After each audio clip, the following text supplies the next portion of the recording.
প্রার্থী বিপ্লব মিত্রের সমর্থনে গঙ্গারামপুরে রোড শো করলেন তারকা অভিনেতা দেব। রাজ্য জুড়ে চলছে গ্রীষ্মের দাবদাহ, প্রচণ্ড গরম ও সূর্যের প্রখর তাপ। তার সঙ্গে বাংলায় নির্বাচনের উত্তাপ। রাজ্য জুড়ে সপ্তম দফায় লোকসভা নির্বাচন। ইতিমধ্যে প্রথম দফা নির্বাচন শেষ হয়েছে। দ্বিতীয় দফার নির্বাচন রয়েছে আগামী শুক্রবার 26 এপ্রিল দক্ষিণ দিনাজপুর জেলার বালুরঘাট লোকসভা কেন্দ্রের।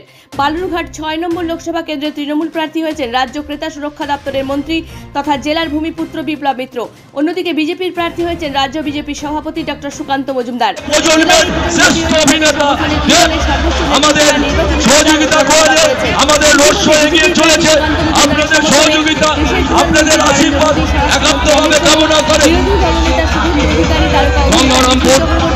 রুদ্রনীল ঘোষ সহ বিজেপির সর্বোচ্চ নেতৃত্বরা দক্ষিণ দিনাজপুর জেলা জুড়ে নির্বাচনী জনপ্রচার ও জনসভা করে গেছেন।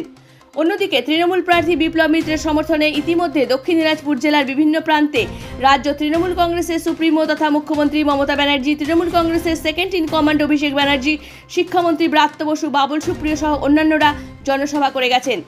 সেই মতো অবস্থায় বুধবার দুপুরে গঙ্গারামপুর শহরের বিডিও অফিস মোড় থেকে শহরের প্রাণকেন্দ্র হাইরোড অবধি তৃণমূলের প্রার্থী বিপ্লব মিত্রের সমর্থনে এক রোড শো করলেন তারকা অভিনেতা দেব। এদিন দেবকে দেখার জন্য গঙ্গারামপুর শহরের রাস্তার দুই ধারে কাতারে কাতারে মানুষ ভিড় জমান।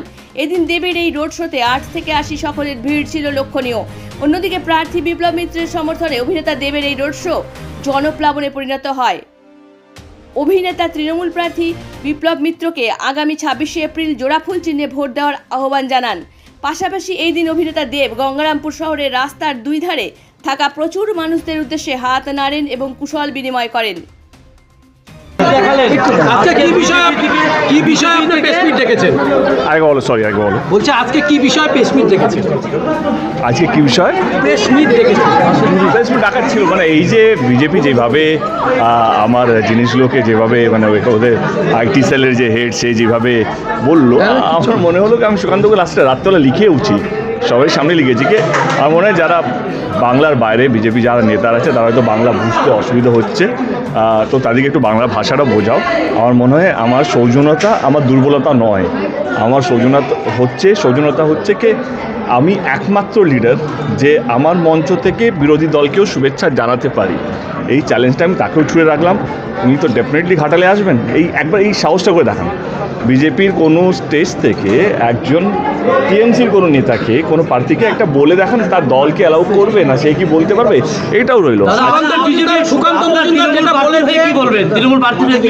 আমি বলবো বিপ্লবদা, দুদিন ধরে বিপ্লবদার সঙ্গে আছি আমি, মানে বালুরঘাটে আনাচে কানাচে ঘুরছি আমরা। যেইভাবে মানুষ রাস্তায় নেমেছে এবং যেভাবে মানুষ তৃণমূল কংগ্রেস এবং বিপ্লবদার প্রতি যে বিশ্বাসটা বা আস্থা দেখতে পেয়েছি, এইটা নিয়ে কোনো সন্দেহ নেই যে বিপ্লবদা জিতবে না। কত মার্জিনে জিতবে সেটা আমাদের সময়ের অপেক্ষা।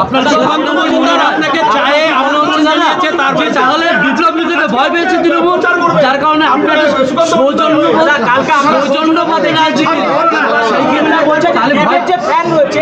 তারাও নাকি সুকান্ত মজুমদারের ফ্যান, কি বলবেন? তাহলে কি ভয় পেয়েছে বিপ্লব মিত্রকে, কি বলবেন?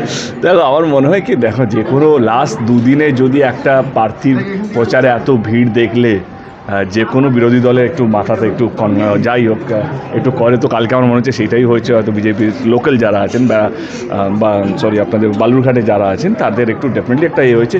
কালকে তো আমি দেখলাম স্টার প্রচারক বিজেপিরও হয়ে গেলাম আমি, কারণ বিজেপির মঞ্চ থেকে আমার ভয়েসগুলো শোনানো হচ্ছে। আমি বললাম আমি কাজ বলে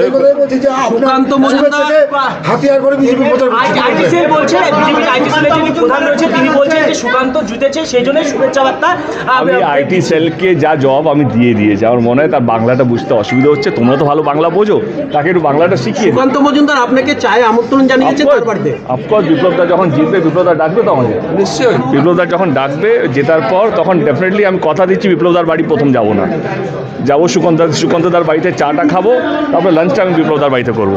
আপনার প্রচার করা মানে সুকান্ত মজুমদারের হয়ে প্রচার করছেন বলছেন? কে? সুকান্ত মজুমদার বলছেন আপনি প্রচার করা মানে?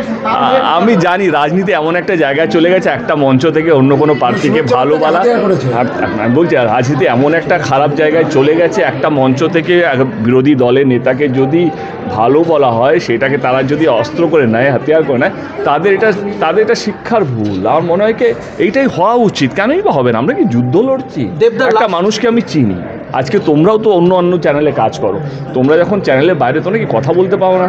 আজকে একটা লোকের যদি অ্যাক্সিডেন্ট হয়ে যায়, তোমাদের যদি কোনো নিউজের যদি কোনো রিপোর্টের যদি একটা, তোমরা কি যাবে না দেখতে? তুমি বলবে না ও আমার বন্ধু, তাতে কি হয়েছে? আমরা অন্য দল করছি। আজকে আপনি যেই জায়গাটায় রোড শো করবেন সেই জায়গায় কিছুদিন আগে মহাগুরু মিঠুন চক্রবর্তী তিনিও করে গেছেন, তিনিও একজন অভিনেতা, আপনিও একজন অভিনেত্রী। সেই একই রাস্তায় দুইজনের এই যে রোড শো, কি বলবেন, এটাকে কি চোখে দেখবেন? বিশেষ করে এইটা চোখের কি আছে, আমার মনে হয় যে দল ঠিক করেছে, বিপ্লবদা ঠিক করেছে আমি কোন রুটে যাব, এবং মানুষ ঠিক করবে মানুষ কাকে দেখতে যাবে। এবং এটা আমার বা মিঠুনদার দুজনের কিছু করার নেই। আমরা দুজনেই সত্যি কথা বলতে দল যেই আদেশটা দিয়েছে আমরা দলকে জেতাতে চাই। এই যে আজকে রাস্তায় প্রচুর মানুষের ঢল আছে, গাছে উঠেছে, গাছে দেখা যাচ্ছে। এবার তোমরা বলো কার জন্য বেশি ভিড় হয়েছে, এবার তোমরা বলো, তাকে বলো না। হ্যাঁ, খারাপ। হ্যাঁ, আমি চাইছি না কাউকে। হ্যাঁ, আজকে ইটাহার বিধানসভার কেন্দ্রে 203 নম্বর বুথে আইএসএফ তৃণমূলের পার্টি অফিস দখল করেছে। কি বলবেন? এটা আমার মনে হয় বিপ্লবদা উত্তর দিতে পারে। দক্ষিণ দিনাজপুর থেকে জয়দীপ মৈত্রের রিপোর্ট, খাস খবর 8।